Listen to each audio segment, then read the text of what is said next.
और एक बहुत बढ़िया नुस्खा बताता हूँ सभी माताओं बहनों को भाइयों को। जब बहुत गले में आवाज़ बैठ जाए, गला घर घर करे, आवाज़ बैठ गई हो, कारण कुछ भी होगा, ठंड लग गई तो आवाज़ बैठ सकती है, ज़्यादा बोल बोल किया तो आवाज़ बैठ सकती है। आवाज़ बैठने के 20 कारण हो सकते हैं, कारण कुछ भी रहने दो। अगर आवाज़ बैठ गई तो मेथी का दाना पानी में डाल के उबालो, खूब अच्छे से उबालो, और उसमें थोड़ा सेंधा नमक डालो। उबलते हुए मेथी दाने के पानी में सेंधा नमक डालो, उतार लो। फिर इसको थोड़ा ठंडा हो जाए, गले में पी सके इतना ठंडा हो जाए, तो इस पानी से, मेथी के दाने का पानी और सेंधा नमक मिलाया हुआ, इससे गरारा करो। गरारा समझते हो? गार्गलिंग। आप एक गार्गलिंग करना, एक बार डाल के ऐसे एक ही बार में गला खोल दे, एक ही बार। 20-20 दिन आप एंटीबायोटिक खाओ, गला ठीक नहीं होता। और मेथी दाने का पानी सेंधा नमक डाल के एक गरारा करो, सारा गला क्लियर। और जिनको टॉन्सिल की तकलीफ है वो तो जरूर ये काम करें। मेथी दाने का पानी, थोड़ा सेंधा नमक, थोड़ी हल्दी, इसको डाल के गरारा जो लोग कर ले, जिंदगी भर के लिए टॉन्सिल की तकलीफ खत्म, जिंदगी भर।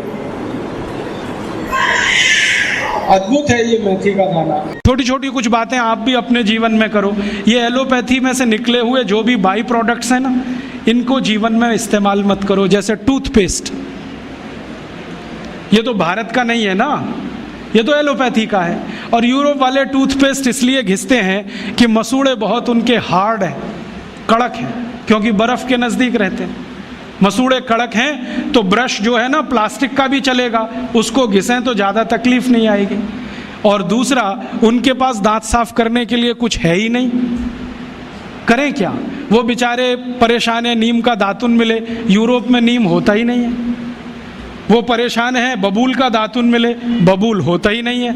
वो परेशान है दंतमंजन मिले, दंतमंजन होने के लिए 18 जड़ी बूटी लगती हैं, वो होती ही नहीं है।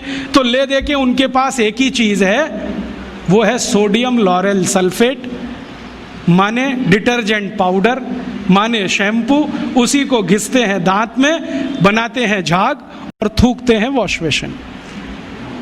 और भाव क्या है? 27 रुपए का 100 ग्राम, 1 किलो 270 रुपए का। हम कैसे पागल लोग हैं। 150 रुपए किलो गाय का घी रोटी पे लगा के खाओ, 270 रुपए किलो का कॉलगेट दांत पे रगड़ के वॉश बेसिन में थूको और कहो कि हम बहुत स्मार्ट हैं। तो मैं कहता हूँ और स्मार्ट बनो। तो पूछते हैं करें क्या? मैं बोलता हूँ ये 270 रुपए किलो का इतना महंगा कॉलगेट है, थूकते क्यों हो?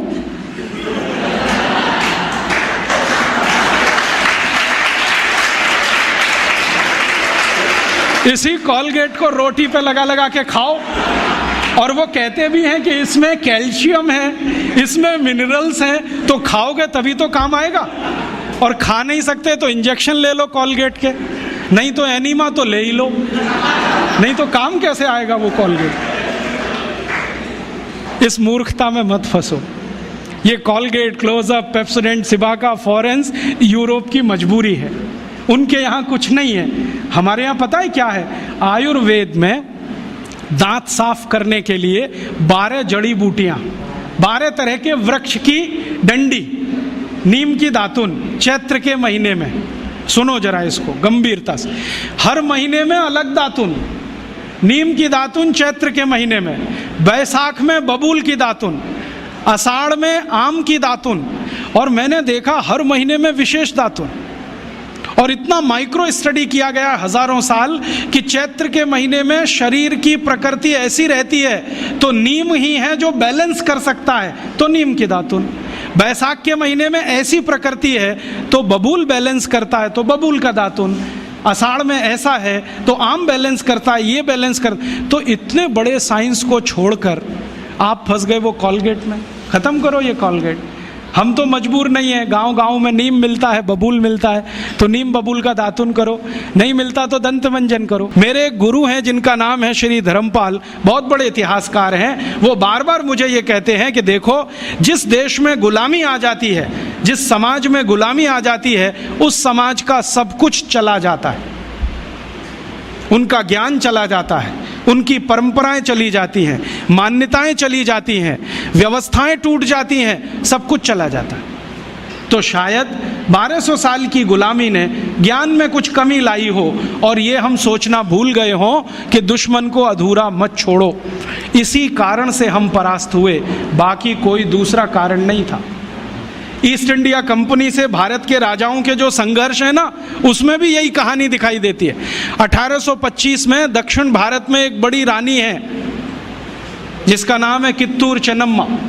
वो अंग्रेजों को परास्त करती है, युद्ध में हराती है और उनको बाइज्जत बरी कर देती है कि जाओ। तो दक्षिण भारत का एक राजा है हैदर अली, जो बार बार अंग्रेजों को हराता है, हर बार छोड़ देता है।